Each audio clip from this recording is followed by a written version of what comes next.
2025-yil 26-dekabr kuni Respublikamiz Prezidenti tomonidan Oliy Majlis Senatiga hamda O'zbekiston xalqiga murojaati e'lon qilindi.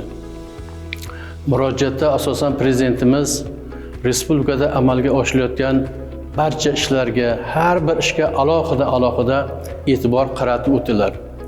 Endi bizlar xalq ta'limi xodimlari hamda oliy ta'lim xodimlari sifatida aytmoqchimanki, bizda maktabgacha ta'lim hamda maktab ta'limi ishlariga, pedagog xodimlarga hamda oliy ta'lim xodimlariga alohida e'tibor qaratdilarki, mana bizda demak olib borayotgan ishlarimiz maktabga sazovorligi, bundan tashqari tibbiyot masalalariga alohida e'tibor berdilarki, ularda olib borilayotgan ishlarni rivojlantirish, pedagog xodimlarga yaratilayotgan sharoitlarni alohida e'tibor qaratdilarki, chunki pedagog xodimlarda sharoitlar yaxshi bo'lsa, albatta ular o'yini o'ylamaydi, boshqa joyini o'ylamasdan o'quvchilarga, talabalarga chuqur bilimlar berib boradilar.